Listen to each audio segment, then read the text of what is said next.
Good morning everyone, and welcome to the PivotBoss pre-market video for Tuesday, July 28th, 2020. I am Frank Ochoa, aka PivotBoss. Here's a look at the daily time frame of the ES. Right now you'll see that in the previous session price rallied tremendously the rest of the afternoon to close higher, and didn't really get any push through the 3230s.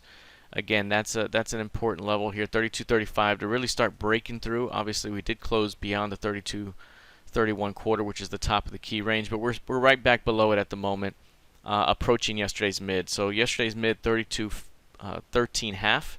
That 32.13 half needs to hold today. It's also right around the bottom of the pivot range there. If that area can hold on an intraday basis, so say 32.15, 32.13 continues to hold, then we may see a push back toward highs on the day and perhaps see a 32.50 print.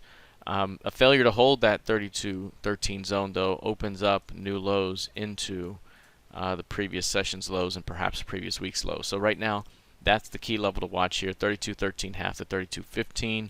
Holding that zone could potentially offer a buy back toward 32.35 and perhaps as high as 32.50 for the day.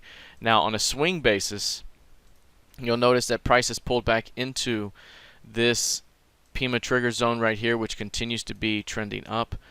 That tends to be a buying opportunity for new highs. That could be 1 to 3 days out, 5 days out, and right now we're building a bit of a narrow 3-day range here. And again, as long as price continues to hold outside of the zone, as every time it pushes into it, it gets bounced back out, that could provide a nice little bounce toward new highs ahead, toward that 3,300 target. So right now, this could be a pullback day ahead of what could be a continuation toward 3,300. Now keep in mind, tomorrow, Wednesday, July 29th, we do have the FOMC statement and the Fed interest rate decision, so the market may find a range to go sideways ahead of that, and then we'll see some fireworks that may occur after that statement is released, or perhaps Thursday into the weekend. So let's keep an eye on that. Now let's take a look here at the NQ. Now the NQ here has had a nice little bounce here off of the midpoint of the key range, also off the previous week's low price there. That rejection the previous week here led to a nice push higher. Yesterday we had a bounce off the 390s, and we had a pretty solid finish on the day, closing right at the weekly pivot point there, that midpoint of the previous week's range. It's the 679 halves. We reached that target there, and then we're seeing a little bit of a failure up here first, so that's going to be something to watch out for. But this level right here is 10,600. That's the next key level to hold for bulls here. It was the previous high here. We saw price smash through it, and now holding 10,600 today would open up a continuation higher. Again, very similar to the ES here. We've been trending higher. We've gotten a pullback into the PIMA trigger zone and now starting to try to work our way out. If price can find acceptance through 10,600 today, or at least hold 10,600 and find acceptance to 10,680, that opens up more strength up to the 10.9 to 11,060 zone. So this part of the trading range. So right now in a trading range market with more upside flow, short term, if price can hold 10.6, bulls have the upper hand. All right, let's take a look now at crude oil. Now with crude oil, we've been in a very narrow range over the last 5 days. It doesn't register here because the ranges have been very, very narrow to begin with over the last month of trading. If we put it down to a 6-day range, again, very narrow 6-day range in terms of the actual size, which is 2 points. But when you measure it against the 10-period average, it's not quite below 65, so it doesn't come up as magenta. However, you can definitely tell that this range is the same amount of size as what we've seen before when it's been magenta. So right now we do have compression, even though it's not showing up on the indicators much because all of this has been compression.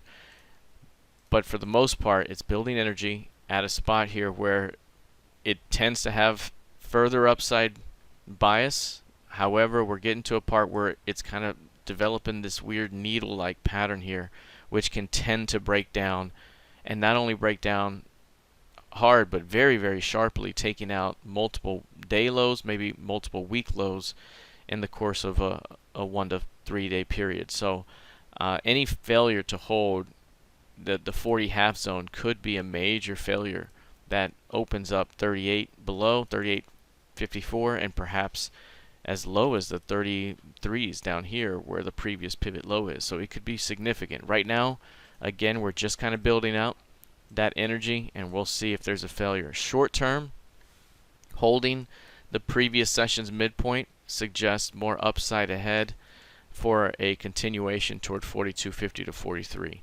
So we'll continue to see if price can continue to hold the previous session's midpoint at 41.15.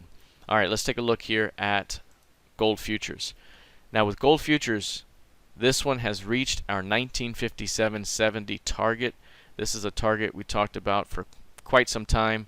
We actually built that target out after price rebounded from the March lows. So you can see this significant impulse sell-off here, followed by the snapback here.